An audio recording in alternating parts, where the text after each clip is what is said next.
Story के start में हम एक स्कूल का सीन देखते हैं जहाँ के सारे लौंडे एक क्लासरूम की तरफ भागकर जा रहे होते हैं और उस क्लास में से बहुत ज्यादा मार कुटाई की आवाजें आ रही होती हैं। तभी उस क्लासरूम का दरवाजा और खिड़की टूटते हैं और कुछ बंदे बाहर आकर गिरते हैं। हमारा मेन कैरेक्टर इनके ऊपर पैर रखता हुआ बाहर आता है जो कि बहुत ही ज्यादा बैडएस लग रहा होता है और उसके और इस पूरे स्कूल के बीच फाइट स्टार्ट हो जाती है जिसमें वो इन सबको कुत्तों की तरह मार रहा होता है। पर ये सब क्या और क्यों हो रहा है जानने के लिए हमें टाइम में पीछे जाना होगा, लगभग 10 चैप्टर पीछे। स्टोरी की स्टार्ट फिर से एक टिपिकल कोरियन स्कूल से होती है जहां हमारा हट्टा कट्टा मेन कैरेक्टर पार्क हाजुन बैठा होता है। तभी वहां पर एंट्री होती है एक लड़के की जिसका नाम मोगुल है। इसे देखकर इसके सारे दोस्त खुश हो जाते हैं। मोगुल से यह लड़की पूछती है, तुम्हारा बिजनेस कैसा चल रहा है मोगुल? मोगुल बोलता है, क्या तुम्हें सच में मुझसे पूछने की जरूरत है? देखो पिछले महीने मैंने 48 मिलियन वॉन कमाए हैं। वो लड़की बोलती है 48 मिलियन। तभी मोगुल की नजर हाजुन पर जाती है जो सीरियस लुक के साथ अपनी चेयर पर बैठा होता है। मोगुल उसके पास जाता है, उसका सिर पकड़ता है और जोर से टेबल पर बजा देता है और बजाते हुए कहता है, अबे साले, मैंने तुझे पैसे लाने को कहा था ना, पर तू साले बैल बुद्धि। तभी मोगुल की दोस्त बोलती है, ऐसे तो तुम इस बेचारे को मार डालोगे, क्या पता ये तुम्हारी कंप्लेन टीचर से कर दे। मोगुल बोलता है, किससे करेगा? टीचर से। उनको तो मैंने पहले ही खरीद रखा है। हाजुन अपना गुस्सा कंट्रोल कर रहा होता है और मोगुल को घूर कर देख रहा होता है। मोगुल बोलता है, क्या बे साले, तू मुझे मुक्का मारेगा क्या? और हाजुन को मुक्का मारकर बोलता है, तो चल फिर मार मुझे, तू तो मुझे मार भी नहीं सकता। साले गरीब, तू तो चौंसू का गुलाम है। और फिर से हाजुन को मुक्का मारकर बोलता है, अब बोल ना साले, बोल कि मैं गलत हूँ। तभी हम 2 साल पहले का सीन देखते हैं जब कोरिया में हाई स्कूल बुलीज की एक बहुत बड़ी गैंग थी जिसका नाम था नेक्सस। सालों ने मेरे चैनल का नाम कॉपी कर लिया। तो कोरिया में एक गैंग थी नेक्सस और इसके लीडर का नाम था चौंसू जो हर एक स्कूल को अपने अंडर ले रही थी। पर हाजुन ने उन्हें मना कर दिया और नेक्सस और हाजुन की फाइट हुई जिसमें हाजुन ने सबको पेल दिया। पर नेक्सस वालों के पास पैसों की कोई कमी नहीं थी और उन्होंने हाजुन पर केस कर दिया। देखो देखो, यहाँ साले गैंग वाले भी केस कर रहे हैं। हाँ, तो क्योंकि हाजुन की फैमिली गरीब थी तो वो केस हार गए और केस हारने पर हाजुन के फादर को नेक्सस को बहुत सारे पैसे देने पड़े जिससे हाजुन और उसके पापा रोड पर आ गए। तब से हाजुन ने कसम खाई कि वो कभी फाइट नहीं करेगा और तब से अब तक उसे बुली किया जाता है। फिर स्कूल खत्म होने के बाद हाजुन अपने घर जा रहा होता है जिसके पास से 3 लड़के जा रहे होते हैं और वो उसे जाता हुआ देख लेते हैं। उनमें से एक बोलता है, अबे यह तो वही है ना, कुत्ते का बच्चा पार्क। उसका दोस्त बोलता है, हाँ, ये वही है जिसने नेक्सस से फाइट करी थी और उसके बाद फाइट करना छोड़ दिया। फिर वो टकला हाजुन के पास आकर बोलता है, अच्छा तो वो तू ही था। देख रहा है मेरे पास कितनी महंगी रिंग है। इस रिंग का मतलब समझ रहा है तो इसका मतलब हम नेक्सस का पार्ट है। और बस इसके बाद वो सब हाजुन को पीटने लगते हैं। फिर वो टकला बोलता है, क्या सच में यह वही है क्या? क्या इसने ही नेक्सस को हराया था या कोई और था? उसका दोस्त बोलता है, हाँ, यह वही है जिस साले ने अपने बाप की जिंदगी बर्बाद कर दी। और बस इस चीज से हाजुन ट्रिगर हो जाता है और टकले की लात को अपने हाथ से ब्लॉक कर लेता है और टकले को ऐसे घूर रहा होता है कि जैसे इसको अभी मार डालेगा। फिर हाजुन उसका पैर छोड़कर बोलता है, माफ करना, मैंने अपना कंट्रोल खो दिया था। इसने बस मुझे घूर कर देखा और मेरी फट गई थी। आखिर यह है कौन? फिर वो टकला अपनी भड़ास निकालने के लिए हाजुन को लकड़ी से मारने लगता है और तब तक मारता है जब तक सारी लकड़ियां टूट नहीं जाती। टकला बोलता है, लगता है यह वो नहीं था, चलो यहाँ से चलते हैं। फिर एक लड़का आकर बोलता है, यार मेरे समझ नहीं आया, आखिर तू ये सब क्यों कर रहा है?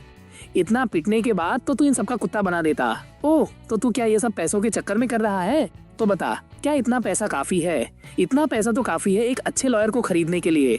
तो बता, तुझे कितना टाइम लगेगा इन सबको पीटने के लिए? 3 मिनट, 4 मिनट या 5 मिनट? हाजुन बोलता है, अब तू कौन है बे साले?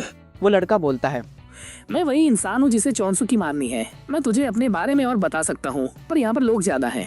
वह टकला बोलता है, यह तो नोटों की गड्डी है। अबे साले पार्क, अगर तू हमें पहले बताता तो हम तुझे इतना नहीं पीटते। और इतने में ही इसके मुंह पर पड़ती है एक बहुत बढ़िया वाली कोहनी और टकला सुपरमैन बन जाता है। फिर हाजुन बोलता है, मुझे सिर्फ 4 सेकंड दे। और टकले के दोस्तों को मुक्का मारकर सुला देता है। फिर हाजुन बोलता है, अब तो लोग कम है ना, अब बता तू है कौन? फिर सीन शिफ्ट होता है उस लड़के के ऑफिस में जो बोलता है, लगता है तू न्यूज नहीं देखता। देख, यह मैं हूँ जुनू पार्क, कोरिया का यंगेस्ट सेल्फ मेड टाइकून जो अपने पैसों से उसकी मार सकता है। वैसे उसे हटाना इतना मुश्किल नहीं है, पर मैं ये नहीं चाहता। मैं ये चाहता हूँ कि तू उसे मार मार के कुत्ता बना दे। आज से तेरे सारे खर्चे मैं उठाऊंगा, तुझे जो भी चाहिए वो सब मैं दिलाऊंगा। और हाँ, तेरे डैड का जिम का बिजनेस भी चलवा दूंगा। बस मैं चाहता हूँ कि तू अब सिर्फ मेरे लिए लड़े। हाजुन बोलता है, पर उसने तेरे साथ किया क्या? सीईओ कहता है, क्या यह इतना इम्पोर्टेंट है? मैं तुम्हें एक दिन बता दूंगा, पर जो इम्पोर्टेंट है वो यह है कि मेरे पास पैसा है और तुम्हारे पास ताकत। फिर हाजुन अपनी क्लास का दरवाजा खोलकर एंटर करता है, जहां मोगुल सबको बोल रहा होता है कि उसकी वेबसाइट से सामान खरीदो और जिसने कुछ भी नहीं खरीदा होगा उसे वो मार देगा। फिर हाजुन मोगुल के पास जाकर बोलता है, तो सिर्फ पैसा ही होता है, सब कुछ है ना? मोगुल बोलता है, क्या बे साले, तुझे पिटना है क्या? और इतने में ही उसके मुंह पे पड़ता है एक बहुत तगड़ा सा मुक्का, जिसको देखकर क्लास के सारे बच्चे शॉक्ड हो जाते हैं, क्योंकि हाजुन ने आज तक कभी भी मोगुल को नहीं मारा था और उस मुक्के का इम्पैक्ट इतना तगड़ा था कि मोगुल का चेहरा बिल्कुल सुनियो जैसा बन जाता है। फिर हमें मोगुल की पास्ट मेमोरी दिखाई जाती है, जहाँ पर वो कुछ लौंडों को पीट रहा होता है और सोच रहा होता है कि वह स्कूल का सबसे स्ट्रॉन्गेस्ट लड़का है। पर जब वो हाजुन को देखता है तो उसे पता लगता है कि वह तो उसके पैरों की धूल भी नहीं है। पर वह सिर्फ तब तक था जब तक चौंसू नहीं आया था। चौंसू ने उस पर केस करके उसे घुटनों पर ला दिया था और तब उसके समझ आया कि वह पैसे से कुछ भी कर सकता है। फिर उसने एक बिजनेस स्टार्ट किया और अपने क्लासमेट्स को फोर्स किया कि उसका सामान खरीदें और उससे उसने बहुत सारा पैसा कमाया और हाजुन भी उसे कुछ नहीं कहता था। पर प्रेजेंट टाइम में इसकी हो रही होती है बहुत गंदी कुटाई। ये हाजुन पर मुक्का मारने का ट्राई करता है, पर हाजुन उसे इजीली डॉज करके इसके मुख पर अपना घुटना चिपका देता है और फिर इसका भूत बना देता है। इसके कुछ क्लासमेट्स तो इसके पिटते हुए की वीडियो भी बना रहे होते हैं।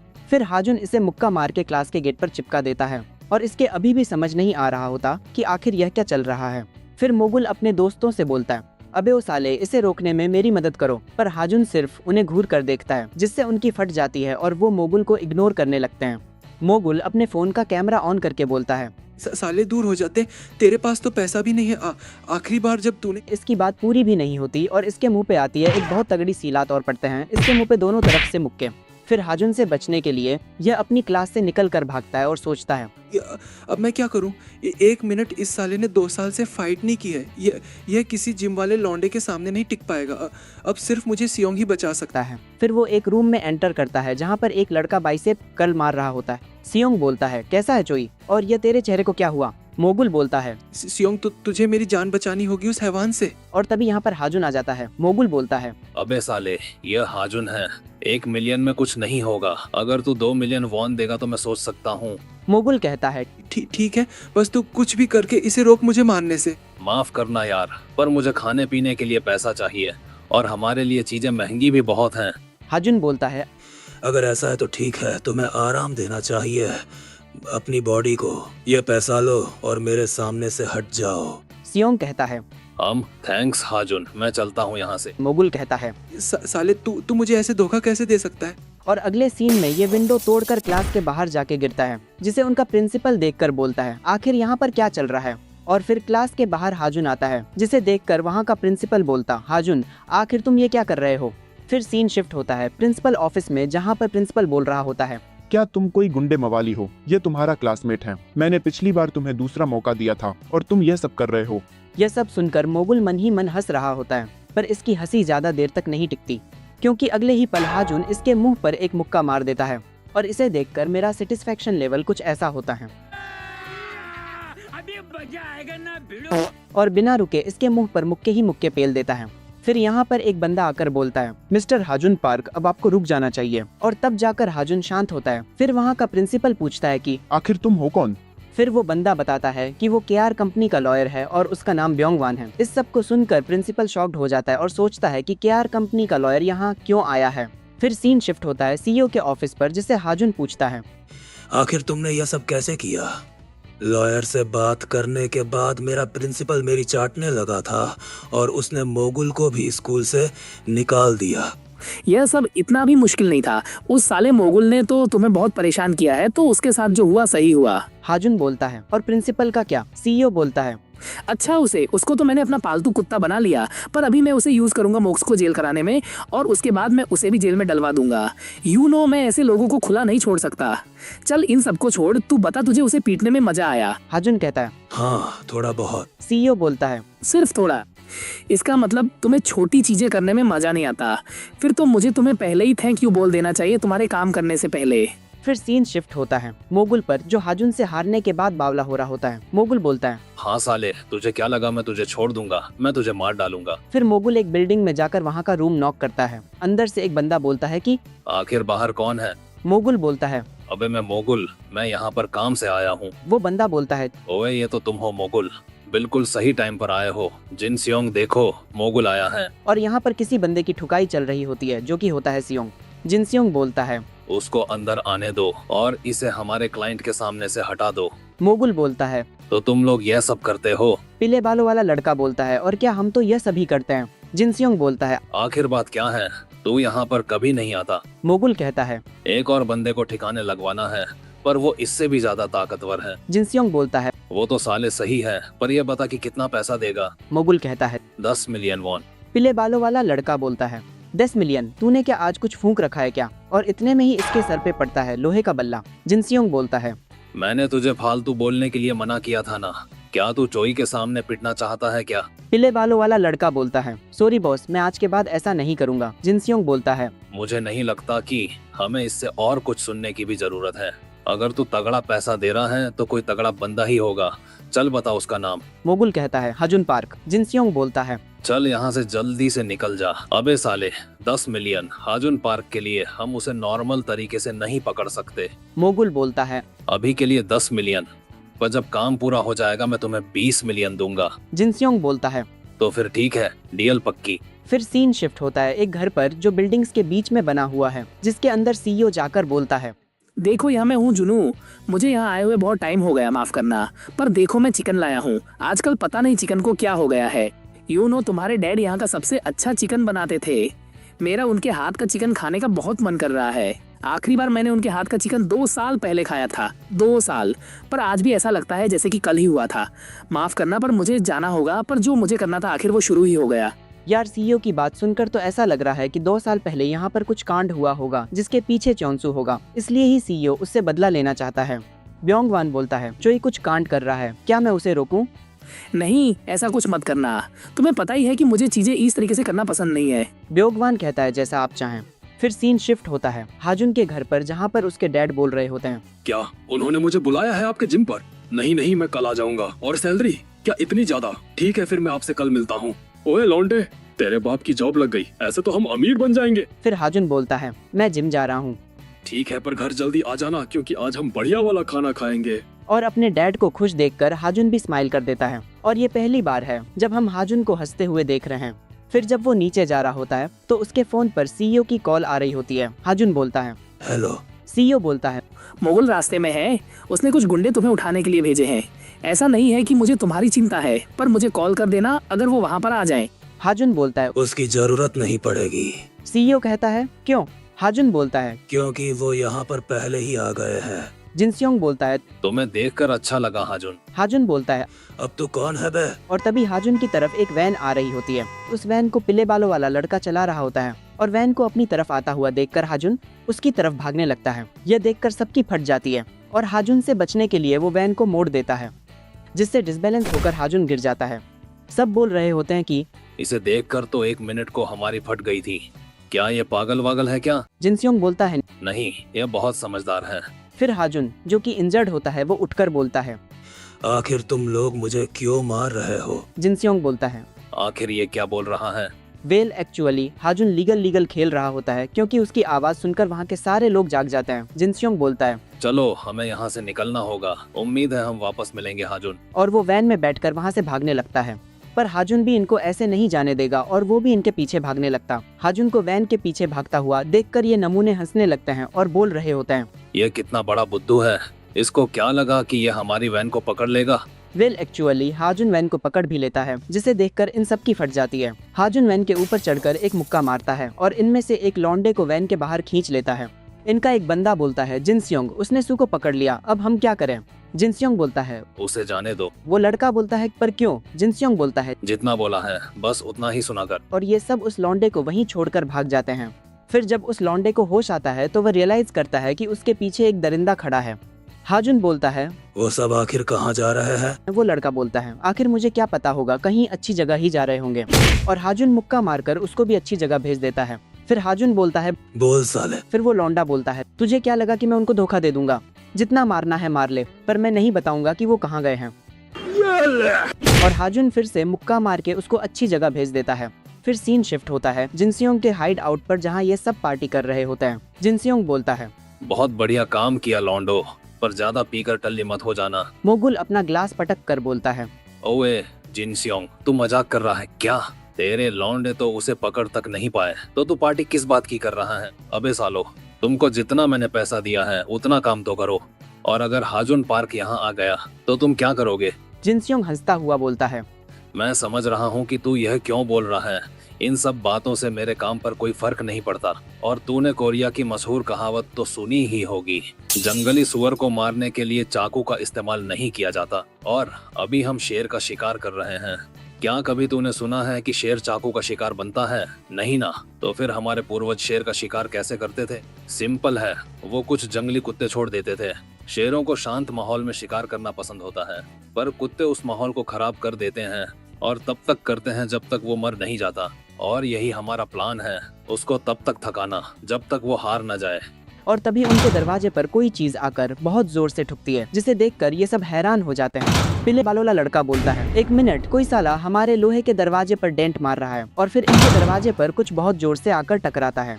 जिनसियोंग बोलता है, कोई जाकर देखो। पीले बालों वाला लड़का बोलता है, ठीक है, मैं भी तो देखूं कि कौन सुअर का बच्चा है। और वो बाहर देखता है इस हैवान को जो इनका बाहर वेट कर रहा होता है।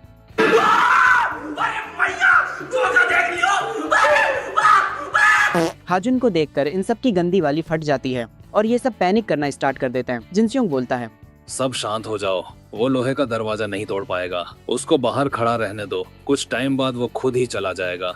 वेल, जिनसियोंग सही सोच रहा होता है क्योंकि दरवाजे से अब कोई भी आवाज नहीं आ रही होती है। पर तभी विंडो से आवाज आती है क्योंकि विंडो तोड़कर हाजुन इनके रूम में घुस जाता है। इसे देखकर जिनसियोंग सोचता है, आखिर यह साला यहाँ तक कैसे आया? यह तो 3rd फ्लोर है। कमरे में घुसते ही हाजुन एक टकले के मुंह पर लात मारकर उसे दीवार पर चिपका देता है। फिर 2 लड़कों के बल्ले और चाकू को डॉज करके उनको भी पटक देता है और एक मुक्का मारकर तीनों को गहरी नींद में सुला देता है और वहाँ पर आराम से खड़ा होकर ओरा फार्मिंग कर रहा होता है। मोगुल सोचता है, मुझे लगा ही था कि कुछ अजीब है, पर जिनसियोंग बिल्कुल भी डरा हुआ नहीं है और इसके लॉन्डो ने तो सियोंग को भी आसानी से पेल दिया था। मुझे लगा ही था कि कुछ अजीब है, पर जिनसियोंग बिल्कुल भी डरा हुआ नहीं है और इसके लॉन्डो ने तो सियोंग को भी आसानी से पेल दिया था। इन्होंने अपने 3 लॉन्डो को पिलवा दिया। जरूर यह इनके प्लान का हिस्सा होगा। हाजुन इनको कभी नहीं हरा सकता। जिनसियोंग बोलता है, चलो लॉन्डो, इसे ठिकाने लगाओ। और इसके सारे लॉन्डे हाजुन पर अटैक कर देते हैं। उनमें से एक हाजुन को मुक्का मारने का ट्राई करता है, पर हाजुन उसे इजीली डॉज करके उसका पैर पकड़ता है और उसे पटक देता है। फिर एक और नमूना हाजुन को पीछे से मारने का ट्राई करता है, पर हाजुन उसे इजीली डॉज करके उसे चोक स्लैम मार देता है। और फिर हाजुन सीधा भागकर मोगुल की गर्दन दबोच लेता है, पर तभी पीछे से पीले बालों वाला लड़का हाजुन के सर पर बल्ला मार देता है और सोचता है कि उसने हाजुन का काम तमाम कर दिया। वेल, काम तमाम तो इसका होने वाला होता है क्योंकि अगले ही पल वो विंडो तोड़कर बाहर जा गिरता है। फिर यहाँ पर एंट्री होती है एक बाइकर की, जो कि एक लड़की होती है। वो लड़की पीले बालों वाले लड़के के पास आ रही होती है, जिसे देखकर वो बोलता है, क्या मैं मर गया हूँ? एक मिनट, क्या मैं स्वर्ग में आ गया हूँ? वो लड़की बोलती है, क्या हाजुन ऊपर है? पीले बालों वाला लड़का बोलता है, हाँ मेरी एंजल, हाजुन ऊपर ही है। क्या तुम मुझे अपना नंबर? इसकी बात पूरी भी नहीं होती कि इसके मुंह पे आके पड़ता है एक हेलमेट। फिर वो लड़की सीईओ को कॉल मिलाकर बोलती है, हाजुन यहाँ पर घर के साथ साथ उन लोगों की हड्डियां भी तोड़ रहा है। सीईओ पूछता है कि वह कहाँ है। वो लड़की बोलती है, ओहो, हमारे सीईओ को किसी की चिंता हो रही है। वैसे मुझे भी एक चीज परेशान कर रही है, क्या आप सुनोगे? सीईओ बोलता है, जो भी है जल्दी बोलो। वो लड़की बोलती है, मैं यह डिसाइड नहीं कर पा रही हूँ कि इन दोनों पर्स में से कौन सा ज्यादा क्यूट है। मैं इतनी परेशान हूँ कि मैं तो आपको उसकी लोकेशन भी नहीं बता पाऊंगी। सीईओ बोलता है, मैंने तुम्हारे अकाउंट में पैसे भेज दिए हैं। वो लड़की बोलती है, थैंक्स मेरे खड़ूस बॉस, अब बताओ कि वो कहाँ है। फिर वो लड़की बोलती है, वाओ, इस बार तो ऊपर से एक चेयर उड़कर आई है। फिर सीन शिफ्ट होता है ऊपर, जहाँ हाजुन ने इसके सारे लॉन्डो को सुला दिया है और मोगुल का चेहरा तो सुकुना जैसा सूजा हुआ बना दिया है। जिनसियोंग बोलता है, ठीक है, मैंने मान लिया कि हम तुझे नहीं हरा सकते, मुझे माफ करना, पर तूने मुझे क्यों छोड़ दिया? ओ, अब मैं समझा, तो तुझे मुझसे कुछ चाहिए? बता क्या चाहिए? पैसा, घर, मैं भेज दूंगा। हाजुन बोलता है, बेटा, मैंने कब कहा कि मैं तुझे यहाँ से जाने दूंगा? फिर हाजुन उसकी गर्दन पकड़ कर बोलता है, मैंने सबसे बेकार वाला टॉर्चर आखिर के लिए बचा के रखा था। और जिनसियोंग खुद को बचाने के लिए हाथ पैर मार रहा होता है, पर हाजुन इसे पटक कर इसकी नाक पर मुक्का चिपका देता है। यह सब होता हुआ एक लड़का दरवाजे के पीछे छिप कर देख रहा होता है। फिर वो बाहर आकर हाजुन का हाथ पकड़ता है और बोलता है, रुक जा साले, मेरे घर को तोड़ना बंद कर। अगर तू चाहता तो तू सड़क पे भी लड़ सकता था, तो फिर यहाँ क्यों? ये साले कुत्ते मेरे घर में ऐसे रहते हैं जैसे इनका खुद का हो। और अब एक बावला आदमी भी मेरा घर तोड़ने आ गया। आखिर मैंने तुम्हारा क्या बिगाड़ा है? फिर यहाँ पर सीईओ आकर बोलता है, तूने तो पूरा घर ही तबाह कर दिया। अब तू कौन है? क्या तूने इसे ऑर्डर दिया था मेरा घर तोड़ने के लिए? मैं ओएच ग्रुप का चेयरमैन हूँ। मुझे माफ करना जो भी यहाँ पर हुआ, जो भी तुम्हें नुकसान हुआ है मैं तुम्हें उसका 5 गुना दूंगा। वो लड़का बोलता है, साले तू तो अमीर बाप की औलाद है, ठीक है मुझे 10 मिलियन वॉन दे। सीईओ बोलता है, ठीक है यह ले 50 मिलियन वॉन।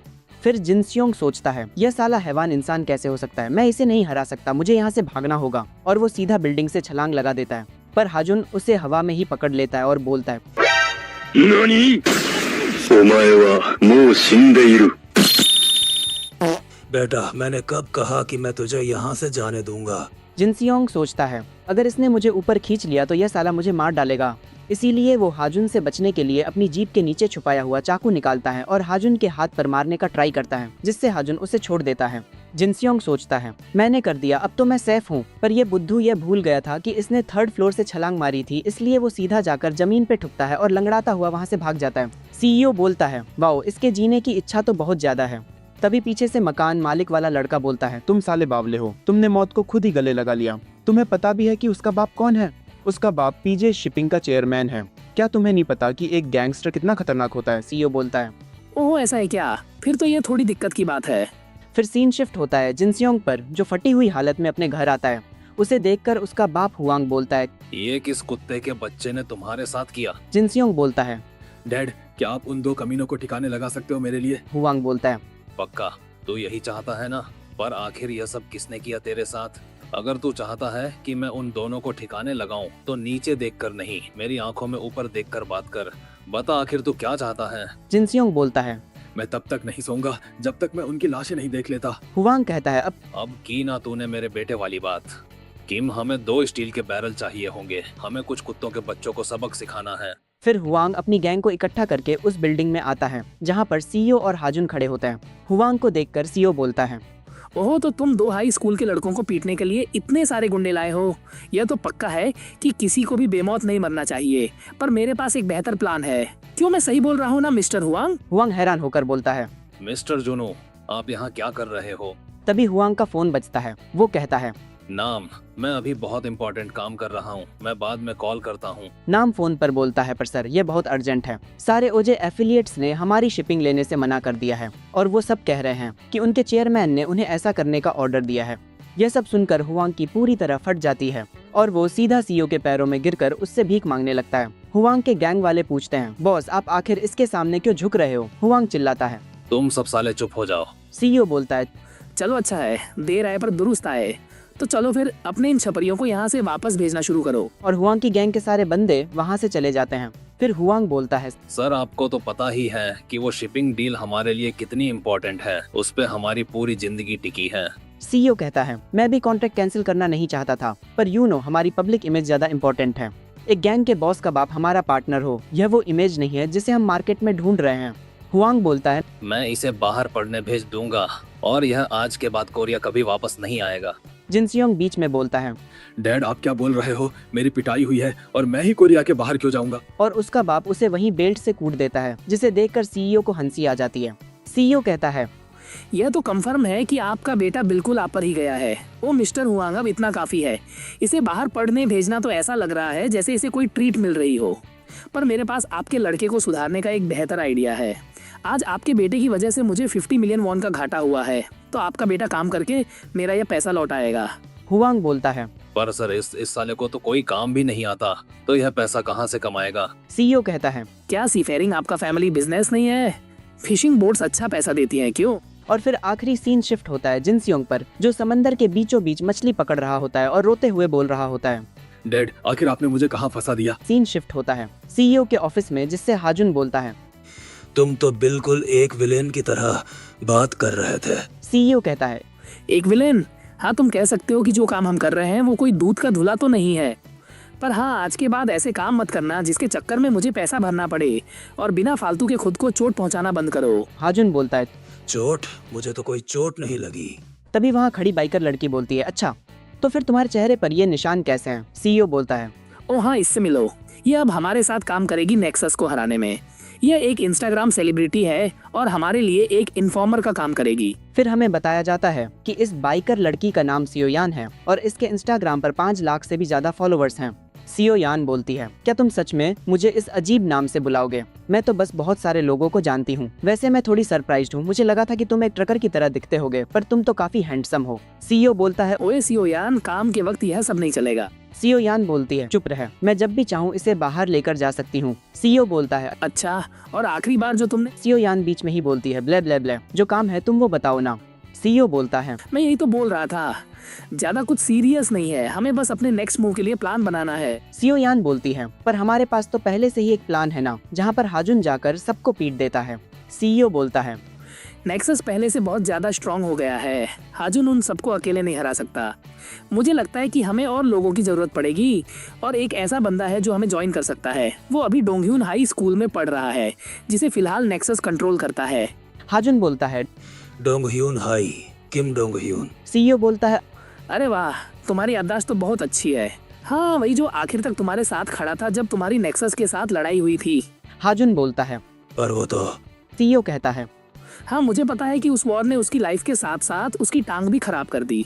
मैंने सुना है कि अब वो ठीक से भाग भी नहीं सकता, पर फिर भी हमें उसकी जरूरत पड़ेगी। हाँ, ये तुम्हारे लिए थोड़ा अनकंफर्टेबल हो सकता है, पर अब हम प्रोफेशनल्स हैं, तुम उसको हमारे साथ काम करने के लिए मना सकते हो जब तुम उस स्कूल को हरा रहे होगे।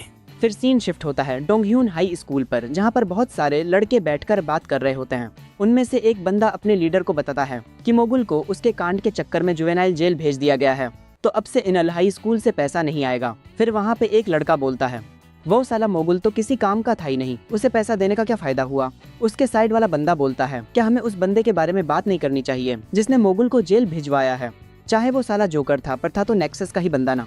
तभी दूसरा बंदा बोलता है, वही तो परेशानी की बात है, जिस बंदे ने मोगुल को जेल भिजवाया है वो हाजुन पार्क है। पर तभी वो सब चुप हो जाता है और उनका बॉस बोलता है, हाजुन पार्क, पर उस साले ने तो लड़ना छोड़ दिया था ना।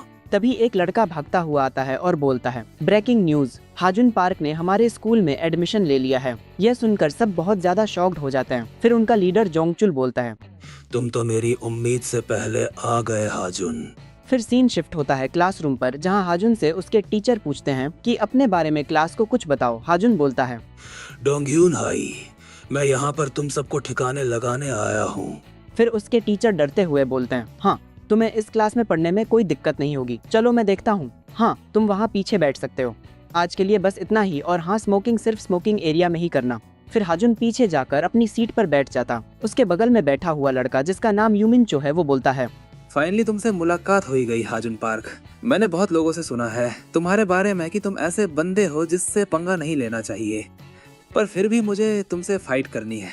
मुझे गलत मत समझना, मैं भी यहाँ पिछले साल ही आया हूँ और तब से मैंने तुम्हारे बारे में बहुत सुना है। मैं बस ये देखना चाहता हूँ कि क्या वो सारी बातें सच हैं। तो क्या बोलते हो, क्या हम 1-on-1 फाइट करें? हाजुन उसकी बात सुनकर उसे पूरी तरह इग्नोर कर देता है। यूमिन बोलता है, क्या कुछ भी नहीं, यह मत बोलना कि तुम भी लातों के भूत हो। और वो हाजुन के सर पर चांटा मारकर बोलता है, क्या मैं तुम्हें कोई मजाक लगता हूँ?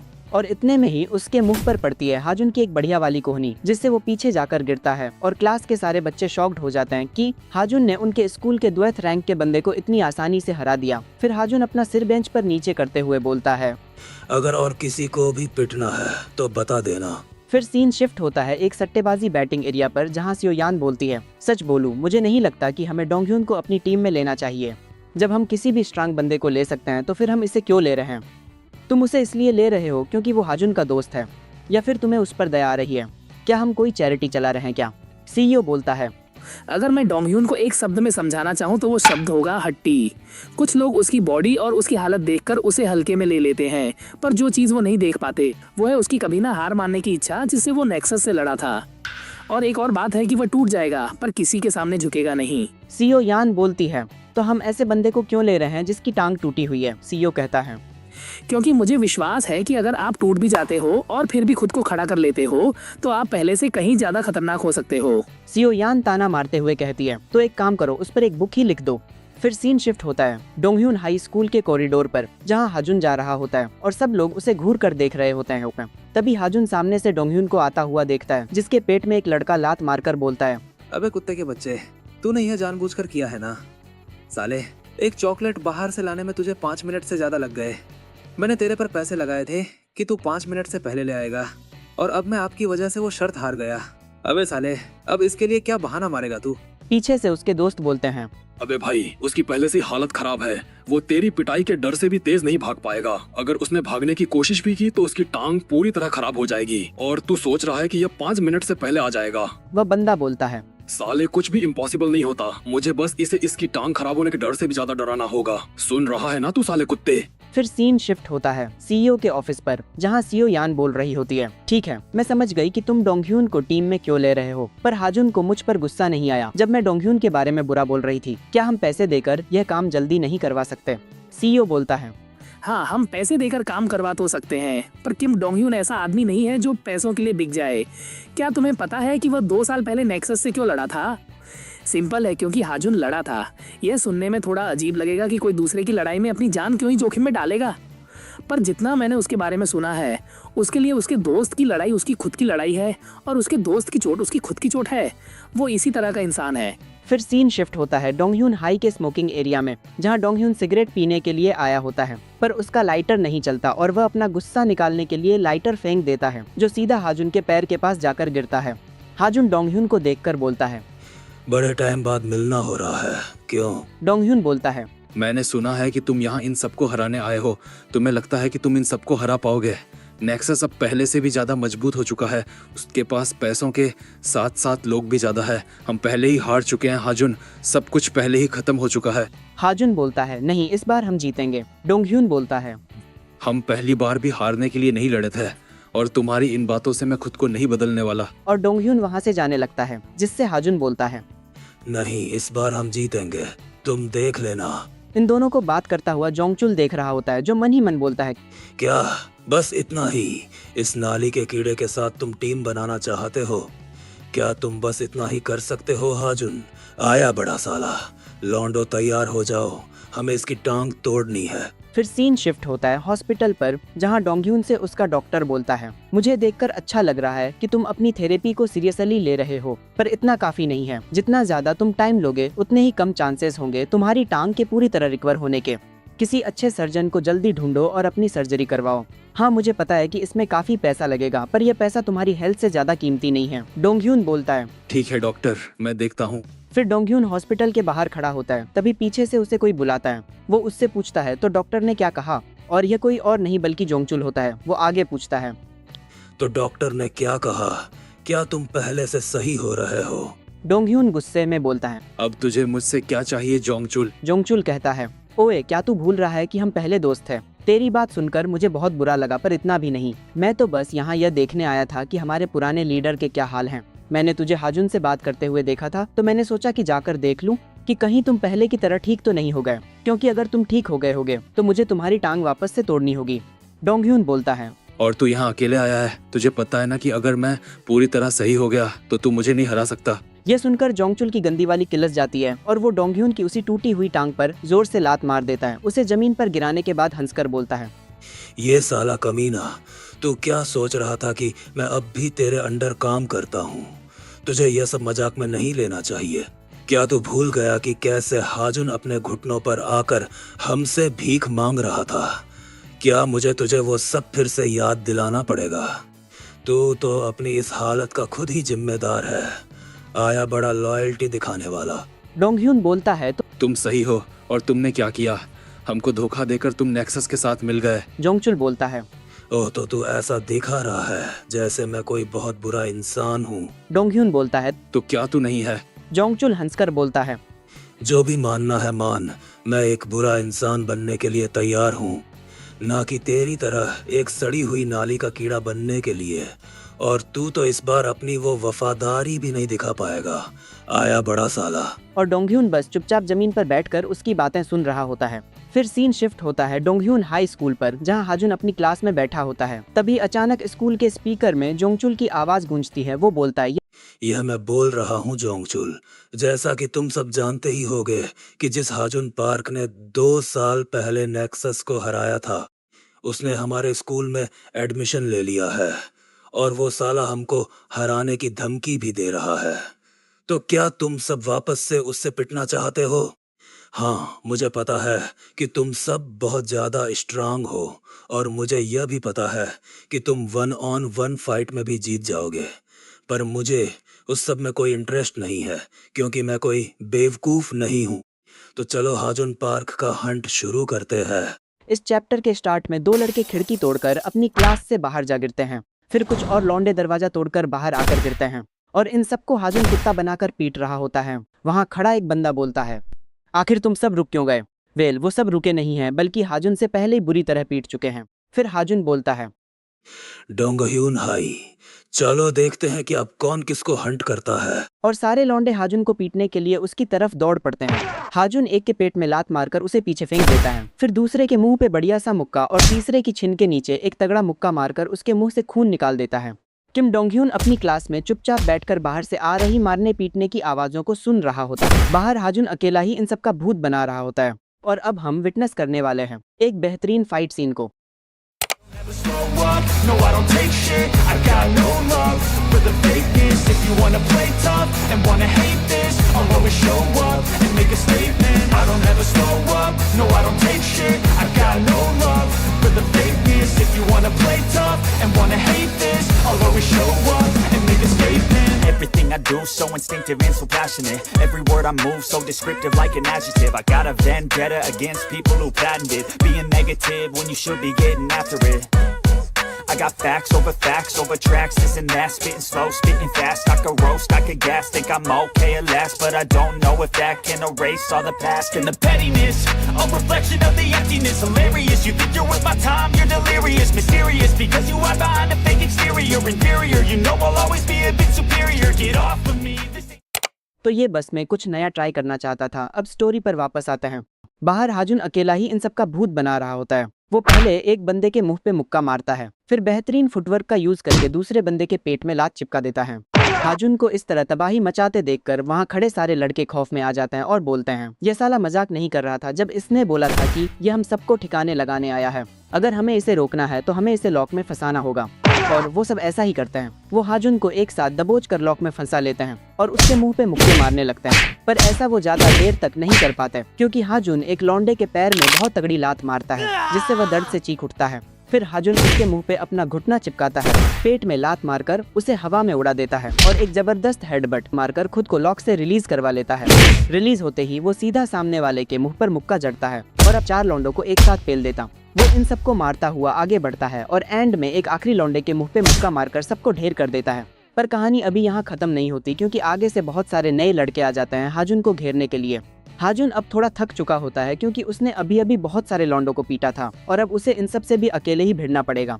फिर सीन शिफ्ट होता है डोंगह्यून पर, जो क्लास में बैठा सुन रहा होता है कि बाहर लड़के भागते हुए चिल्ला रहे हैं। हाजुन थक चुका है, यही सही मौका है उसे हराने का। डोंगह्यून गुस्से में बड़बड़ाता है, साला, मैंने इसे मना किया था कि पंगे मत लियो, आखिर यह मेरी सुनता क्यों नहीं? तुम जरूर किम डोंगह्यून हो, है ना? डोंगह्यून बोलता है, हाँ, और तुम कौन हो? सियो यान कहती है, अभी के लिए तुम बस यह समझ लो कि मैं हाजुन के साथ काम करती हूँ। डोंगह्यून मायूस होकर बोलता है, पर मैं अब लड़ नहीं सकता। सियो यान बोलती, पर मैंने कब कहा तुमसे फाइट करने को? मैं तो बस तुम्हें यह बताना चाहती थी कि हाजुन को पहले से पता था कि पूरा स्कूल उससे लड़ने आएगा। हमने उससे कहा भी था कि जब ऐसा हो तो तुम वहाँ से भाग जाना, पर उसने हमारी बात नहीं मानी। वो अकेले फाइट करने की जिद पर अड़ गया। तुम जानना नहीं चाहोगे कि क्यों? वो बोल रहा था कि उसे तुम्हें कुछ प्रूव करना है। डोंगह्यून कहता है, पर मैं। सियो यान बीच में बोलती है, मुझे नहीं लगता कि तुम बाहर जाओगे तो पछताओगे। और डोंगह्यून चुपचाप उसकी बात सुन रहा होता है। फिर सीन शिफ्ट होता है हाजुन पर, जो एक जोरदार लात मारकर एक लौंडे की मुंडी ही घुमा देता है और वो लौंडा सीधा सीढ़ियों के नीचे जाकर गिरता है। पर अब हाजुन का स्टैमिना भी जवाब दे रहा होता है क्योंकि उसने अकेले ही पूरे स्कूल को पेल दिया है। तभी जोंगचुल ताली बजाता हुआ आगे आता है और बोलता है, तूने मुझे निराश नहीं किया हाजुन। देखो तो जरा, तुमने कितने सारे लौंडों को अकेले ही पीट दिया, पर इतना काफी नहीं है। दरअसल जोंगचुल अपने साथ इस स्कूल के टॉप फाइटर्स को लेकर आया होता है। वो आगे कहता है, अब से तुम जिस भी लड़के से लड़ोगे, तुम्हें फाइट करने में बहुत मजा आएगा हाजुन। हाजुन भी थके होने के बावजूद इन सब से भिड़ने के लिए रेडी हो जाता है। जोंगचुल के सारे टॉप फाइटर्स हाजुन पर चार्ज कर देते हैं और हाजुन भी मुक्का मारने के लिए आगे बढ़ता है। पर तभी अचानक एक तगड़ा वाइपर आकर एक फाइटर के मुंह पर पड़ता है और यहाँ पर जो आया है उसे देखकर सब बिल्कुल इंडियन टीवी सीरियल्स की तरह शॉक हो जाते हैं।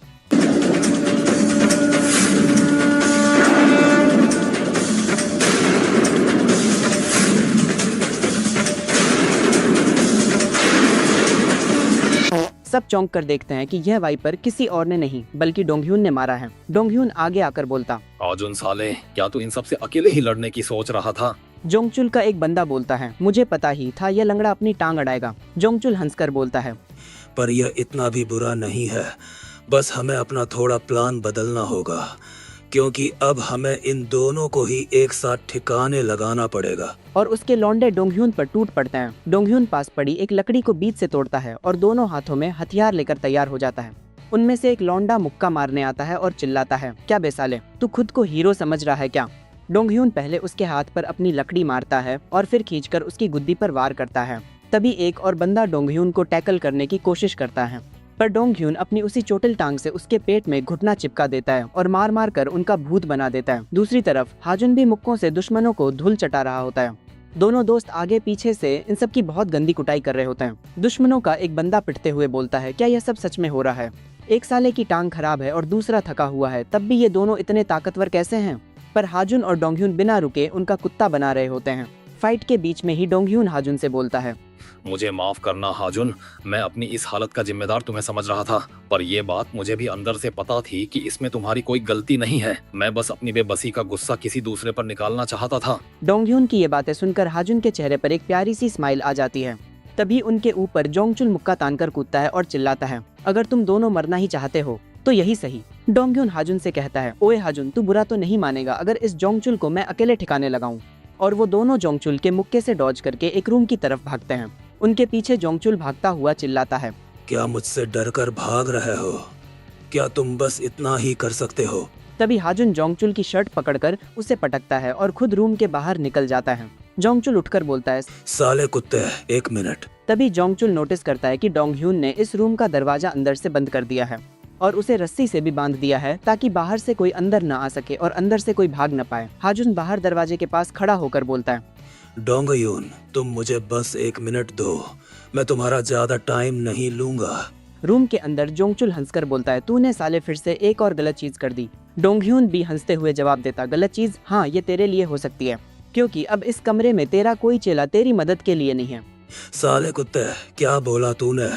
तू क्या सोच रहा है कि मैं तुझसे हार जाऊंगा? और वो डोंगह्यून के मुंह पर मुक्का मारने आगे बढ़ता है, पर डोंगह्यून अपनी टूटी हुई लकड़ी की डंडी से उसके पंच को ब्लॉक कर लेता है, जिसके चक्कर में जोंगचुल का हाथ थोड़ा कट जाता है। डोंगह्यून अपनी लकड़ी घुमाता है और उस पर लगातार वार पर वार कर देता है, पर जोंगचुल डोंगह्यून पर टैकल मारकर उसे अपनी पीठ पर उठा लेता है और सीधा शीशे पर फेंक कर मारता है। शीशा चकनाचूर हो जाता है और वो जैसे ही डोंगह्यून को अगला मुक्का मारने जाता है, डोंगह्यून उसे इजीली डॉज कर लेता है। जोंगचुल हंसता हुआ बोलता है, तो तू अब क्या करेगा? ऐसा लगता है कि अब तेरे पास कोई हथियार भी नहीं बचा। डोंगह्यून अपनी शर्ट उतारता है, उसे अपने हाथ पर लपेटता है और बोलता है, क्या सच में ऐसा लगता है? और वो जोंगचुल पर चार्ज कर देता है। उसे आता देख जोंगचुल हंसता है, एक शर्ट? क्या तुम कोई मजाक कर रहे हो? डोंगह्यून मजाक बिल्कुल नहीं कर रहा होता। वो अपनी शर्ट को जोंगचुल के मुंह पर लपेट देता है, उसका सिर दीवार पर दे मारता है और उसके मुंह पर मुक्के ही मुक्के बजा देता है। पर तभी जोंगचुल डोंगह्यून की चोटिल टांग को पकड़कर उसे एक खतरनाक लॉक में फंसा लेता है और बोलता है, मैं अब पहले की तरह नहीं हूँ और ना ही तू अब पहले जैसा रहा। और वो डोंगह्यून की उसी टूटी हुई टांग पर पूरी ताकत से मुक्का मार देता है।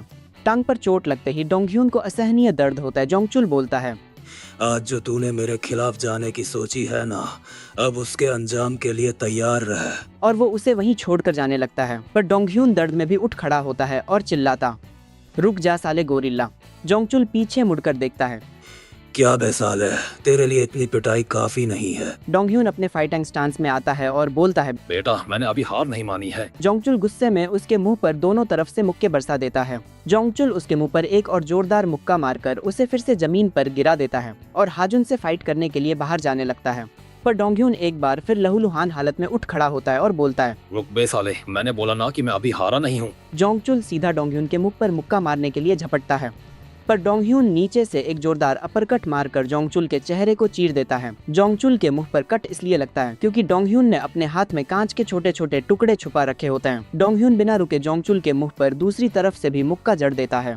जोंगचुल फिर से मुक्का मारने का ट्राई करता है, पर डोंगह्यून उसे आसानी से डॉज करके उसकी शर्ट पकड़ लेता है और बोलता है, मैं आज नहीं हार सकता। अगर मैंने आज तुझे यहाँ से जाने दिया तो मैं हाजुन को कभी अपना चेहरा नहीं दिखा पाऊंगा। और वो जोंगचुल के चेहरे पर एक जबरदस्त हेडबट मारता है, जिससे जोंगचुल का ऑलमोस्ट गेम ओवर हो जाता है। फिर वो जोंगचुल के मुंह पर दोनों तरफ मुक्के मारकर एक फाइनल ब्लो देता है और उसे गहरी नींद में सुला देता है। फाइनली जोंगचुल को पीटने के बाद डोंगह्यून रूम का दरवाजा खोलकर बाहर आता है, जहां हाजुन ने ऑलरेडी बाहर के सारे लौंडों को ठिकाने लगा रखा होता है। डोंगह्यून हाजुन को देखकर मुस्कुराता है और बोलता है, तू साले कमीने, आखिर तू जीत ही गया। और वो थककर हाजुन के कंधे पर गिर जाता है। हाजुन डोंगह्यून को संभालता है और उसे देखकर हंसने लगता है। डोंगह्यून भी हंसकर बोलता है, साले, इसमें हंसने की क्या बात है? और दोनों दोस्त मुस्कुराते हुए वहाँ से निकल जाते हैं। फिर सीन शिफ्ट होता है डोंगह्यून हाई स्कूल के चेयरमैन पर, जो गुस्से से लाल पीला हो रहा होता है। वो बोलता है, अबे साला, क्या ये आइडिया उस आदमी का था इस स्कूल को चलाने का? क्या नाम था उसका? हाँ, पार्क। उस साले को हराने के लिए इन गधों ने पूरे स्कूल को ही तबाह कर दिया है। साले कुत्ते, ओए उस हाजुन को मेरे पास पकड़ कर लाओ, और हाँ, उसकी 2-3 हड्डियों से ज्यादा टूटनी नहीं चाहिए। उसके बॉडीगार्ड्स बोलते हैं, जैसा आप कहें सर। तभी अचानक वहाँ एंट्री होती है हमारी केआर कंपनी के लॉयर की, जो मुस्कुराते हुए बोलता है, और क्या हो अगर हम बच्चों को उनकी लड़ाई खुद ही सुलझाने दें और हम खुद बड़ों की तरह बैठकर बात करें। क्या केआर कंपनी का अपना खुद का लॉयर है?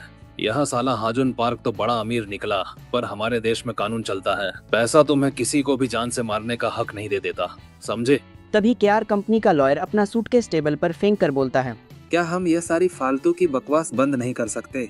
एक बार इसे खोलकर देखो, तुम बिल्कुल नहीं पछताओगे। डोंगह्यून हाई का चेयरमैन हंसकर बोलता, हाँ बिल्कुल, बड़ी कंपनियों को अच्छे से पता है कि काम कैसे निकाला जाता है। तो मैं तुम्हें बता दूं, मैं रिश्वत में सिर्फ 5000 वॉन के पीले वाले नोट ही लेता हूँ। और जैसे ही सूटकेस खोलकर देखता है, वो चौंक जाता है क्योंकि उसमें पीले नोट नहीं होते। वो बोलता है, बॉस इसमें नोट नहीं है। चेयरमैन देखता है कि उसमें पीली फाइल, सीडी और पेन ड्राइव रखी है। चेयरमैन चिढ़कर बोलता है, यह तो वो पीले नोट नहीं है जो मैंने मांगे थे। केआर कंपनी का लॉयर मुस्कुराते हुए बोलता है, जरा तुम कल की न्यूज की हेडलाइन सुनो, डीवाई कंपनी जो स्कूल के बच्चों को गुंडा बनाती है। हमारे पास इस बात के पक्के सबूत हैं कि डीवाई कंपनी अपने पैसों को काले धंधे में यूज कर रही है, और इसके साथ ही टैक्स फ्रॉड में भी उनका बहुत बड़ा नाम है। अगर तुम्हें यह न्यूज हेडलाइन अच्छी नहीं लगी तो मैं तुम्हें ऐसी और भी सुना सकता हूँ। डोंगह्यून हाई का चेयरमैन बोलता है, तो साले 4 आंखों वाले, तू सोच रहा था कि तू मुझे धमकाएगा और मैं तुझे आराम से जान दूंगा। क्या तुझे अपनी जिंदगी प्यारी नहीं है? लॉयर शांत रहकर बोलता है, अगर मैं यहाँ मर भी गया तब भी यह खेल खत्म नहीं होगा। मान लो अगर केआर और डीवाई कंपनी के बीच एक डेथ मैच छिड़ जाए तो तुम्हें क्या लगता है कौन जीतेगा? और अब तो तुम पर मर्डर के चार्जेस भी लग जाएंगे। मुझे नहीं लगता कि तुम बच पाओगे। लॉयर की यह तगड़ी धमकी सुनकर चेयरमैन के पसीने छूट जाते हैं। वो अपने बंदों को सबको छोड़ने का इशारा करता है और केआर कंपनी के लॉयर से पूछता है, तो फिर तुम्हें आखिर चाहिए क्या? ज्यादा कुछ नहीं, बस तुम अपने स्कूल का कंट्रोल हमें दे दो। डोंगह्यून हाई का चेयरमैन शॉक होकर बोलता है, क्या? फिर सीन शिफ्ट होता है हॉस्पिटल पे, जहाँ सीओ यान हाजुन से हैरान होकर पूछती है, ओए हाजुन, क्या तुम सच में कोई रोबोट हो? पूरे स्कूल से अकेले लड़ने के बाद भी तुम्हें एक खरोंच तक नहीं आई? हाजुन मुस्कुराकर बोलता है, नहीं, ऐसा तो नहीं है। तभी वहाँ डॉक्टर आता है और डोंगह्यून की फाइल्स देखते हुए बोलता है, मेरी समझ में नहीं आ रहा कि आखिर ये लड़का अभी तक खड़ा कैसे है। जब यह इतनी बुरी हालत में यहाँ आया था तब तो लग रहा था सब खत्म हो गया, पर खैर हम इसे अभी लाइटली नहीं ले सकते और हमें इसकी रिकवरी पर नजर रखनी पड़ेगी। लेकिन एक चीज हम पक्के से बोल सकते हैं कि किम डोंगह्यून की सर्जरी पूरी तरह कामयाब रही है और वह कुछ ही समय में फिर से अपने पैरों पर सही से चलने लगेगा। डॉक्टर की बात सुनकर हाजुन के चेहरे पर एक बड़ी सी खुशी आ जाती है, क्योंकि फाइनली उसका दोस्त डोंगह्यून अब पहले की तरह ठीक होने वाला था। फिर सीन शिफ्ट होता है एक आलीशान बिल्डिंग पे, जहाँ एक महिला रिपोर्टर बोलती है, थैंक यू सर, आपने अपने बिजी शेड्यूल में से हमारे लिए टाइम निकाला। आपके इस इंटरव्यू से बहुत सारे बच्चों को प्रेरणा मिलेगी। सफेद बालों वाला लड़का मुस्कुराकर बोलता है, उम्मीद तो यही है। दूसरी तरफ सीईओ वहां आराम से बैठकर अपने फोन में न्यूज पढ़ रहा होता है, जिसकी हेडलाइन होती है कि कैसे डोंगह्यून हाई के बच्चों को गैंगस्टर बनाया जा रहा था। इंटरव्यू खत्म होने पर रिपोर्टर बोलती है, आज के दिन के लिए आपका बहुत बहुत शुक्रिया सर। सफेद बालों वाला लड़का कहता है, कोई दिक्कत नहीं, आप भी ध्यान से जाइएगा। रिपोर्टर के जाने के बाद वो लड़का सीईओ की तरफ देखता है और कहता है, मैंने सोचा ही था कि यह बहुत अजीब बात है। हमारी टीम का शेड्यूल एक छोटी सी मैगजीन के इंटरव्यू के लिए कभी कैंसिल नहीं होता, और आज के इस इंटरव्यू के पीछे जरूर मिस्टर जूनू आप ही होंगे। और फाइनली हमें रिवील होता है कि यह सफेद बालों वाला लड़का और कोई नहीं बल्कि नेक्सस का सबसे बड़ा लीडर चोंसू है। चोंसू आगे कहता है, मुझे नहीं लगा था कि आपके जैसा बड़ा बिजनेसमैन मुझसे मिलने आएगा। मेरे लिए तो यह बहुत सम्मान की बात है। चोंसू की बात सुनने के बाद सीईओ एक ठंडी हंसी हंसता है और बोलता है, मिस्टर चोंसू, सम्मान, ये सारी फालतू बातें बंद कर। क्या तू भूल गया कि मैं कौन हूँ? चोंसू तंज कसते हुए बोलता है, बिल्कुल नहीं, पर अब वक्त बदल गया है और चीजें भी। आज आप एक कंपनी के सीईओ हैं और मैं एक ई स्पोर्ट्स गेमर। यह तो बस मेरी इज्जत है उस इंसान के लिए जिसको मैं कभी बहुत बड़ा मानता था। सीईओ उठकर खड़ा होता है और उसकी आंखों में देखकर बोलता है, मुझे अच्छा लगा कि तू अपनी औकात जानता है, पर देख चौंसू, मैं गड़े मुर्दे उखाड़ने और उन्हें कुत्ता बनाने के लिए जाना जाता हूँ और इसीलिए मैंने आज डोंगयुन हाई स्कूल को पूरी तरह निगल लिया है। चौंसू अपना चेहरा सख्त करते हुए बोलता है, मैं समझा नहीं कि आप क्या कहना चाहते हैं। खैर, अगर आपके पास बात करने के लिए कुछ और नहीं है तो मुझे अब चलना चाहिए। आपसे मिलकर बहुत अच्छा लगा मिस्टर ओ। और चौंसू हाथ मिलाने के लिए आगे बढ़ाता है, पर सीईओ उसे कम्प्लीटली इग्नोर कर देता है। चौंसू अपना हाथ वापस खींचता है और वहाँ से जाने लगता है। तभी सीईओ पीछे से आवाज देता है, चौंसू, चल देखते हैं कि क्या तू अगली बार भी इसी तरह मुस्कुरा पाएगा। चौंसू बिना पीछे मुड़े वहाँ से चला जाता है। उसके जाने के बाद सीईओ खुद से बोलता है, सच बोलूं तो मुझे चिंता हो रही थी कि इन 2 सालों में कहीं मेरा गुस्सा ठंडा ना पड़ गया हो, पर देखो तो जरा, मैं बिना फालतू की टेंशन ले रहा था। इस साले का मनहूस चेहरा देखते ही मेरा खून खौल उठता है। फिर सीन शिफ्ट होता है चौंसू की कार पर, जहां उसका ड्राइवर शीशे में देखते हुए पूछता है, बॉस अब आप क्या करोगे? क्या आप हाजुन पार्क और सीईओ को ऐसे ही मनमानी करने दोगे? चौंसू खिड़की के बाहर देखते हुए ठंडे लहजे में बोलता है, बिल्कुल नहीं। लड़ाई उन्होंने शुरू की है तो हम उन्हें इतनी आसानी से जीतने नहीं देंगे। सब लोग तैयार हो जाओ क्योंकि अब होने वाली है कोरियन हिस्ट्री की सबसे खतरनाक गैंग वॉर। फिर सीन शिफ्ट होता है एक अंडरग्राउंड बिल्डिंग पे, जहां बहुत सारे अलग अलग डिस्ट्रिक्ट्स के टॉप गैंग लीडर्स बैठे होते हैं। तभी गेट खुलता है और एक दमदार बंदा अंदर आता है। उसे देखकर सब बोलते हैं, ओ देखो आखिर तुम आ ही गए। और जिसकी ये सब बात कर रहे होते हैं वो होता है जोंगी डिस्ट्रिक्ट का खतरनाक लीडर तेसू चोई। वहाँ पर टेबल के पास 2 और बड़े लीडर्स बैठे होते हैं, जिनमें से एक चुनचियों का लीडर मुंगिल होता है और दूसरा गैंग लीडर जीक होता है। जीक बोलता है, अबे हमें भी नहीं पता, चौंसू ने हमें आने के लिए कहा था, इसलिए हम सब यहाँ चले आए। तभी बगल से जोला डिस्ट्रिक्ट का लीडर हंसकर बोलता है, वैसे यह इतना बुरा भी नहीं है, इस मीटिंग के बहाने हमने कम से कम सियोल सिटी तो घूम ली। और फिर फ्रेम में जॉनसन का लीडर और इंचियोन का लीडर नाम इंसु भी दिखाए जाते हैं। तेसू चोई टेबल पर हाथ मारकर बोलता है, यह मीटिंग पक्का उस हाजुन पार्क के लिए है ना? क्या वो साला हमारे सामने घुटने टेकने आया है? तभी डोंगचन डिस्ट्रिक्ट का नया लीडर बीच में टोकता है, अबे ये हाजुन पार्क आखिर है कौन? क्या वो इतना इम्पोर्टेंट है कि हम सबको उसके लिए मीटिंग करनी पड़ रही है? यह सुनकर चुनचियोंग का लीडर मुंगिल जोर से हंस पड़ता है और बोलता है, आखिर हाजुन पार्क कौन है? तुम यह पूछ रहे हो? हाँ, खैर इसमें तुम्हारी गलती नहीं है, तुम इस जुर्म की दुनिया में पिछले साल ही तो आए हो। चलो मैं तुम्हें सब कुछ शुरू से बताता हूँ, क्योंकि यहाँ बेवकूफों की तरह शांत बैठने का कोई फायदा नहीं है। तो फिर सुनो, 2 साल पहले एक बहुत बड़ा सिरदर्द था जिसका नाम हाजुन पार्क था, जिसका राज अकेले पूरे सियोल के एक बड़े डिस्ट्रिक्ट पे चलता था। हमारी कंपनी नेक्सस का आधे से ज्यादा सियोल और उसके आसपास के इलाकों पर पूरा कंट्रोल था, पर हाजुन का वो इकलौता डिस्ट्रिक्ट कभी भी हमारे कंट्रोल में नहीं आ पाया। हमारे लिए यह बड़ी शर्म की बात थी, है ना? पर सबसे बड़ी परेशानी यह थी कि उसके वहां होने की वजह से दूसरे छोटे मोटे डिस्ट्रिक्ट्स के बंदे भी हम पर हमला करने लगे थे। तब हमने अपनी पूरी ताकत लगा दी थी उसे कुचलने में, पर हम ऐसा कर नहीं पाए, क्योंकि अगर हम जीत गए होते तो आज यहाँ इस मीटिंग में नहीं बैठे होते। पर जो हुआ तुम उसकी कल्पना भी नहीं कर सकते। हम हमेशा उसके सामने नंबर में ज्यादा होकर भी हार जाते थे, और कुछ ही समय में उसने नेक्सस को पूरी तरह खत्म होने की कगार पर पहुंचा दिया था। डोंगचन का लीडर शॉक होकर पूछता है, पर आखिर ऐसा कैसे हो सकता है? कोई अकेला कैसे भारी पड़ सकता है? मुंगिल मुस्कुराते हुए बोलता है, एक बार अगर तुमने उससे फाइट कर ली तो तुम खुद जान जाओगे कि वो साला कोई इंसान नहीं बल्कि एक हैवान है। तभी डोंगचन का लीडर तंज कसते हुए हंसता है, तो इसका सीधा मतलब यह हुआ कि तुम सब के सब उस एक अकेले लौंडे से डरकर हार गए थे, क्यों? यह बात सुनते ही मुंगिल का दिमाग खराब हो जाता है। साले कुत्ते के बच्चे, अपनी औकात भूल गया क्या तू? ये दोनों आपस में भिड़ते उससे पहले ही जीक बीच में आकर उन्हें रोकता है और बोलता है, शांत हो जाओ दोनों। वैसे भी वह पूरी तरह गलत तो नहीं कह रहा है। तेसू चोई भी बात का समर्थन करते हुए बोलता है, हाँ बात तो सही है, पर यह सब 2 साल पहले हुआ था। आज के टाइम की नेक्सस उस पुराने दौर से बहुत आगे निकल चुकी है। अब इन पुरानी बातों को दोहराने का कोई फायदा नहीं है। तभी पीछे से एक भारी आवाज गूंजती है, ऐसा मत कहो तेसू, यह किसी की जिंदगी का वो सबसे बड़ा पल भी हो सकता है जिसका वो बहुत लंबे समय से इंतजार कर रहा था। सब मुड़कर देखते हैं, वहाँ खुद चौंसू आ चुका होता है। चौंसू मुस्कुराते हुए आगे बढ़ता है, तो तुम सब कैसे हो भाइयों? ऐसा लगता है कि सब मेरे आने से पहले ही यहाँ आ चुके हैं। माफ करना तुम सबको इस अजीब समय पर परेशान करने के लिए, पर इस मीटिंग के खत्म होने के बाद मैं तुम सबको शहर के सबसे महंगे होटल में फ्री डिनर कराऊंगा वैसे तुम सबको अच्छे से पता ही होगा कि मैंने तुम्हें यहाँ क्यों बुलाया है। हाजुन पार्क ने अपना पहला कदम बढ़ा दिया है और अब हम भी इस लड़ाई से ज्यादा दिन दूर नहीं रह सकते। यह जंग तो पहले से ही तय थी, पर मैंने सोचा कि मैदान में उतरने से पहले एक बार अपने सभी भाइयों के साथ बैठकर बात कर लूं। तेसु चोई अपनी कुर्सी पर पीछे होते हुए बोलता है, चौनसू, तुम्हें नहीं लगता कि तुम एक सड़े से स्कूल के लड़के के लिए कुछ ज्यादा ही हाइप क्रिएट कर रहे हो? उसके लिए इतनी बड़ी मीटिंग की क्या जरूरत थी? चौनसू तेसु की बात सुनकर कुछ नहीं बोलता, वो बस रहस्यमयी तरीके से मुस्कुरा देता है। उसकी उस ठंडी और कातिलाना मुस्कान को देखकर तेसु चोई के अंदर तक खौफ बैठ जाता है, उसकी गंदी वाली फट जाती है। चौनसू उसकी आंखों में देखते हुए धीरे से बोलता है, कुछ ज्यादा? क्या तुम्हें सच में लगता है तेसु कि मैं कुछ ज्यादा कर रहा हूँ? तेसु अंदर से पूरी तरह कांप जाता है और अपनी नजरें झुका लेता है।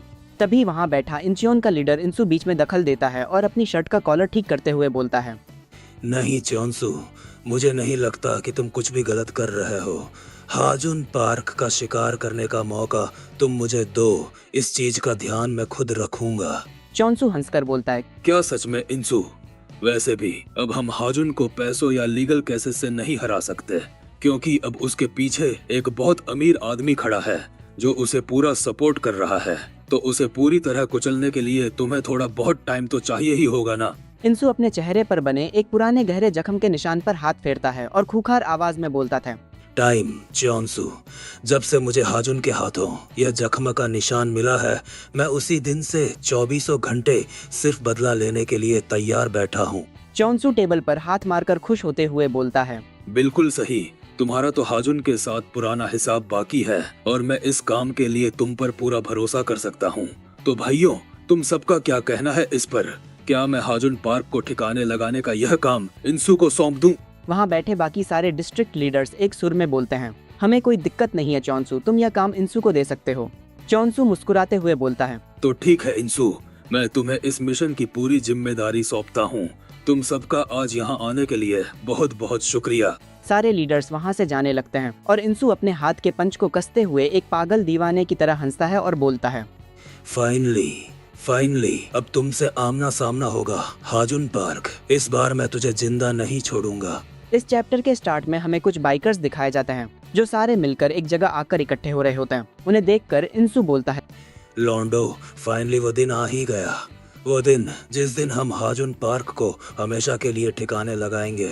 इंसु की बात सुनकर एक मोटा गुंडा चौंक कर बोलता है, क्या सच में हम उस हैवान हाजुन को मारने वाले हैं? फिर सीन शिफ्ट होता है हाजुन और सीईओ पर, जो कहीं जा रहे होते हैं। दरअसल ये दोनों उसी जले हुए पुराने में जा रहे होते हैं जहाँ सीईओ पहले भी आया था। सीईओ चलते हुए बोलता है, हाजुन, क्या तुम्हें नहीं लगता कि यह गलत है कि मुझे तुम्हारे बारे में सब कुछ पता है, लेकिन तुम्हें मेरे बारे में कुछ भी नहीं पता? क्या तुम यह जानना नहीं चाहोगे कि कैसे मैंने इतना सारा पैसा कमाया, क्यों मैं उस चौनसू से इतनी नफरत करता हूँ, और आखिर क्यों मैं उसे बर्बाद करने के लिए इतना बावला हुआ पड़ा हूँ? अंदर आओ, अब वक्त आ गया है तुम्हें सब कुछ बताने का। घर के अंदर जाने के बाद सीईओ हाजुन की तरफ मुड़ता है और बोलता है, पहली बात तो यह कि यह जो अरबों रुपया मेरे पास है, यह मेरा कमाया हुआ पैसा नहीं है, यह पैसा इस घर के असली मालिक का है। बात 2 साल पहले की है। मेरा एक बहुत पक्का दोस्त था, उस तरह का दोस्त जिसके साथ तुम रोज स्कूल से घर वापस जाते हो, जिसे तुम अपने बचपन से जानते हो, जिसके साथ तुम लाख लड़ते झगड़ते हो पर बाद में साथ बैठकर हंसते भी हो। एक ऐसा दोस्त जो तुम्हारे परिवार से भी बढ़कर हो। फिर सीन शिफ्ट होता है फ्लैशबैक में सीईओ के दोस्त ह्यूग पर, जो अपने कंप्यूटर स्क्रीन पर सीईओ को अपना बनाया हुआ एक एडवांस एआई दिखा रहा होता है। वो बताता है कि इसकी मदद से वो शेयर मार्केट को पहले ही प्रिडिक्ट कर सकता है, जिससे कभी कोई लॉस नहीं होगा। सीईओ आगे बताता है, पर मेरी जिंदगी तब पूरी तरह बदल गई जब तुम 2 साल पहले नेक्सस से हार गए थे। नेक्सस के गुंडे हमारे डिस्ट्रिक्ट पर कंट्रोल करने के लिए धमके। वो रास्ते में जिसे चाहते थे उसे मारते पीटते थे। पर तुम्हें तो मेरे बारे में पता ही है कि मैं इन 2 कौड़ी के गुंडों के सामने झुकने वालों में से नहीं था। और मेरा दोस्त ह्यूग, वो साला भी बिल्कुल मेरी तरह अड़ियल था। ऐसा नहीं था कि हमें बहुत तगड़ी फाइटिंग आती थी, पर फिर भी हम उनके सामने कुत्तों की तरह लड़ते थे। हमने सोचा था कि अगर हम उन्हें दिखा दें कि हम भी पलटवार कर सकते हैं तो वो हम पर दोबारा हमला नहीं करेंगे। पर हम गलत थे, क्योंकि उन बेरहम सालों को इस बात से कोई फर्क नहीं पड़ता था। और तभी फ्रेम में दिखाया जाता है कि सीईओ के दोस्त ह्यूग का घर भीषण आग की लपटों में घिरा हुआ है। सीईओ रोते चिल्लाते हुए बार बार अपने दोस्त का नाम पुकार रहा होता है, क्योंकि ह्यूग उस जलते हुए घर के अंदर ही फंस गया था और उसकी मौत हो जाती है। फिर सीन शिफ्ट होता है सीईओ के पुराने स्कूल पर, जहां सीईओ गुस्से में पागल होकर नेक्सस के एक गुंडे का कॉलर पकड़कर चीख रहा होता है, आखिर हमने तुम्हारा क्या बिगाड़ा था जो तुमने हमारे साथ यह किया? पर वो गुंडा उल्टा सीईओ के मुंह पर एक जोरदार चांटा मारता है और हिकारत से बोलता है, बेटा भौंकने से पहले ये देख ले कि तू बात किससे कर रहा है। हमने थोड़ी ना कहा था उससे कि अपने जलते हुए घर के अंदर ही रुका रहे, इसमें हमारी क्या गलती। यह सब सुनकर सीईओ उसे मुक्का मारने ही वाला होता है, पर वो सारे गुंडे मिलकर उल्टा सीईओ को बुरी तरह पीटकर वहां से चले जाते हैं। प्रेजेंट टाइम में खड़ा सीईओ एक गहरी सांस लेता है और बोलता है, पर मैं उस वक्त उसकी मौत का बदला लेने के लिए कुछ भी नहीं कर सकता था, मैं बहुत लाचार था। नेक्सस से लड़ने की इच्छा, जिंदगी को बेहतर बनाने की उम्मीद, मैं यह सब खो चुका था। मैं खुद को इस दुनिया से पूरी तरह खत्म कर देना चाहता था, अपने होने के सारे सबूत मिटा देना चाहता था। पर तभी सीईओ कंप्यूटर स्क्रीन की तरफ देखता है जहां ह्यूग का बनाया हुआ वो ईआई आज भी ऑटोमेटिक ट्रेडिंग कर रहा होता है। जब सीईओ अपना बैंक अकाउंट खोलकर देखता है तो उसके होश उड़ जाते हैं, क्योंकि उसके अकाउंट में इतना पैसा आ चुका होता है जिसे वो गिन भी नहीं सकता था। पर उसे दुख और गुस्सा इस बात का होता है कि वो इस कामयाबी की खुशी को अपने उस मरे हुए भाई जैसे दोस्त के साथ कभी नहीं बांट पाएगा। प्रेजेंट टाइम में सीईओ हाजुन की तरफ देखता है और कहता है, फिर उसी अधूरे बदले के गुस्से ने मुझे दोबारा जीने की वजह दी। वैसे भी यह पूरा पैसा ह्यूग का ही है, मुझे रत्ती भर भी फर्क नहीं पड़ेगा अगर मैं यह सारा पैसा उस चौंसू को मिट्टी में मिलाने के लिए पानी की तरह बहा दूं। हाजुन शांत रहकर पूछता है, पर तुम यह सब मुझे क्यों बता रहे हो? सीईओ मुस्कुराकर बोलता है, सच बोलूं तो मैं तुम्हारे लिए पीछे हटने का रास्ता बंद करना चाहता हूं, ताकि तुम चाहकर भी अब नेक्सस को बर्बाद करने से पीछे न हटो। फिर सीन शिफ्ट होता है सीईओ के कार पर, जहां सीईओ ड्राइवर सीट के बगल में बैठकर फोन पर बात कर रहा होता है और बोलता है, आखिर मैंने हाजुन को अपनी वो दर्द भरी कहानी सुना ही दी। फोन की दूसरी तरफ सीईओ यान होती है जो बोलती है, सच बोलूं तो कभी कभी तुम बिल्कुल बुद्धू जैसी बातें करते हो मिस्टर सीईओ। मैं तो यह सोचकर हैरान हूँ कि आखिर यह चमत्कार कैसे हो गया कि खड़ूस सीईओ ने किसी दूसरे के सामने अपना दिल खोलकर रख दिया। क्या तुम उससे सच्ची दोस्ती करने का प्लान कर रहे हो क्या? सीईओ चिढ़कर बोलता है, चुप हो जा। सीईओ यान सीरियस टोन में बोलती है, पर सच में क्या तुम भूल गए कि तुम्हारे पीछे कौन लोग पड़े हैं? वो साले इंचियोन के पागल कुत्ते हैं। वो किसी पर भी हमला करने से पहले अपने दिमाग का इस्तेमाल बिल्कुल नहीं करते, इसलिए अपना ध्यान रखना। तुम्हें तो पता ही हो कि ऐसे जंगली कुत्तों के सामने दिमाग चलाने वाले भी कुछ नहीं कर पाते। सीईओ खिड़की के बाहर देखते हुए बोलता है, तुम सही कह रही हो, अगर वो साले अपना दिमाग लगाते तो बीच सड़क पर यह सब करने की हिमाकत कभी नहीं करते। और तभी हमें दिखाया जाता है कि इंचियोन के कई सारे गुंडों ने सीईओ के कार को चारों तरफ से घेर लिया है। वो सब सीईओ की चलती कार के विंडशील्ड पर काला पेंट फेंकने लगते हैं ताकि ड्राइवर का व्यू पूरी तरह ब्लॉक हो जाए। और होता भी यही है, व्यू ब्लॉक होने की वजह से ड्राइवर कंट्रोल खो देता है और सीईओ के लग्जरी कार सीधे डिवाइडर से जा टकराती है। सीईओ यान जो अभी भी कॉल पर होती है वो चीखती है, हेलो हेलो सीईओ। यह कैसी आवाज थी? आखिर वहाँ क्या चल रहा है? तभी इंचियोन का लीडर इंसु कार का दरवाजा खोलकर सीईओ का फोन उठा लेता है और सीईओ यान की आवाज सुनकर हंसते हुए बोलता है, ओहो, एक लड़की, क्या तुम सच में इस अमीरजादे की बंदी हो? फिर तो तुम पक्का बहुत सुंदर होगी। अगर तुम इसे डेट कर रही हो तो उस हाजुन पार्क को भी अच्छे से जानती होगी।